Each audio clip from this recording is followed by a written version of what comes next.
Assalamualaikum, halo semuanya. Gimana kabar kalian nih? Sehat kan? Harus sehat dong. Di masa pandemi saat ini, kita harus jaga-jaga supaya tubuh kita tetap sehat loh. Oh ya, sebelumnya kita perkenalan dulu yuk. Aku Farah Syadilah Putri Aulia, dan kenalin juga nih temen aku namanya Dila. Hai Dila. Hai juga Faras, kenalin juga ya, aku Dila Tridamayanti. Kita berdua ini dari Fakultas Pendidikan Ekonomi di Universitas Pamulang. Mau bagi-bagi ilmu yang ada di fakultas kita nih, tentang konsep dasar ilmu ekonomi. Tapi BTW nih ya, udah pada tahu belum apa itu konsep dasar ilmu ekonomi? Kalau belum tahu, coba dong Faras kamu jelasin apa sih konsep dasar ilmu ekonomi itu? Tahu dong. Jadi, konsep dasar ilmu ekonomi itu ilmu yang mempelajari tentang bagaimana caranya mengelola rumah tangga dengan baik dan benar. Oh iya, terus katanya ekonomi itu diambil dari bahasa Yunani ya? Bener nggak, Ras? Bener banget tuh. Jadi, kata ekonomi itu berasal dari bahasa Yunani yang artinya oikos dan nomos. Oikos rumah tangga, sedangkan nomos aturan. Jadi, ilmu ekonomi itu ilmu yang mempelajari perilaku individu dan masyarakat dalam menentukan pilihan untuk menggunakan sumber daya yang langka dengan atau tanpa uang dalam upaya meningkatkan kualitas hidupnya.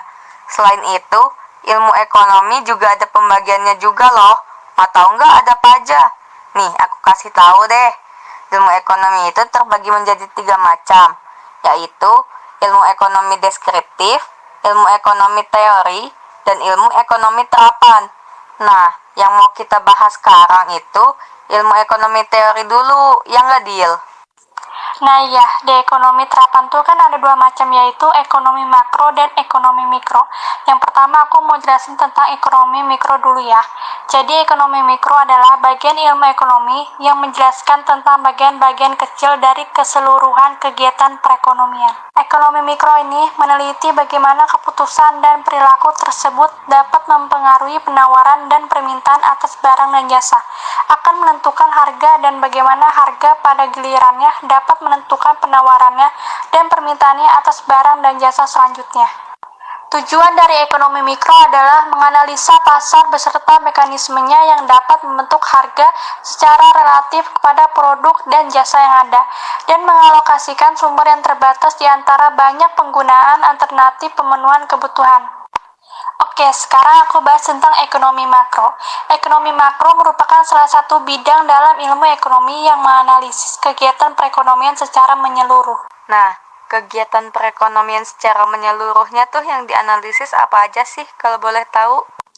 Makroekonomi menganalisis ekonomi secara keseluruhan, terutama mengenai inflasi, pertumbuhan ekonomi, pengangguran, berbagai kebijakan perekonomian, serta dampak atas beragam tindakan kebijakan pemerintah, misalnya adanya perubahan tingkat subsidi dan pajak.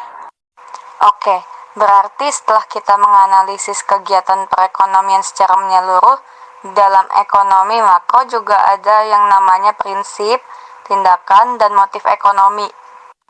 Maksud dari prinsip, tindakan, dan motif ekonomi itu apa sih? Coba dong jelasin. Jadi maksudnya tuh prinsip ekonomi itu ibaratkan rencana kita untuk mendapatkan sesuatu yang kita inginkan dengan cara pengorbanan tertentu agar sesuatu yang kita inginkan dapat terwujud secara optimal. Lalu setelah adanya prinsip ekonomi, ada juga yang namanya tindakan ekonomi. Nah, tindakan ekonomi itu maksudnya upaya atau tindakan kita untuk mewujudkan sesuatu yang kita mau dengan berbagai cara. Terus dari adanya prinsip ekonomi dan tindakan ekonomi, pasti ada tuh alasannya kenapa seseorang itu pengen banget apa yang diinginkannya terwujud. Nah, itu maksud dari motif ekonomi. Oh alah, jadi gitu maksudnya. Tapi nih ya, itu baru secara teori aja tuh penjelasannya. Kalau dari contohnya tuh ada nggak sih? Maksudnya biar lebih jelas gitu. Jadi contohnya tuh kayak gini. Misalnya, aku lebih milih berangkat ke Unpam naik motor dibanding naik angkot, biar nggak ngeluarin ongkos. Nah, motifnya itu aku naik motor ke Unpam supaya lebih hemat. Tindakan ekonomi yang aku lakuin itu lebih memilih naik motor, sedangkan prinsip ekonominya itu aku rela naik motor daripada naik angkot. Gitu, jelas nggak kira-kira? Oh iya, jelas kok. Oke, sekarang aku ngerti maksudnya. Biar kita dapat sesuatu yang lebih menguntungkan gitu ya. Nah iya bener banget tuh, namanya juga manusia kan pasti apa aja pengennya tuh yang untung. Tapi nih kita dari tadi kan bahas soal ekonomi mulu. Jadi kepikiran gak sih kenapa kita tuh harus belajar ekonomi? Iya juga, aku juga sempat mikir gitu sih tadinya. Tapi baru aja tadi malam tuh aku searching-searching Google tentang manfaat kita belajar ilmu ekonomi. Oh ya? Kira-kira apa aja tuh manfaatnya? Boleh lah sharing-sharing ke temen.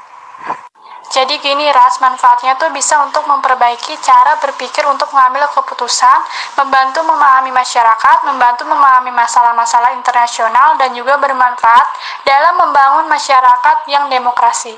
Baik, terima kasih untuk penjelasannya Dila.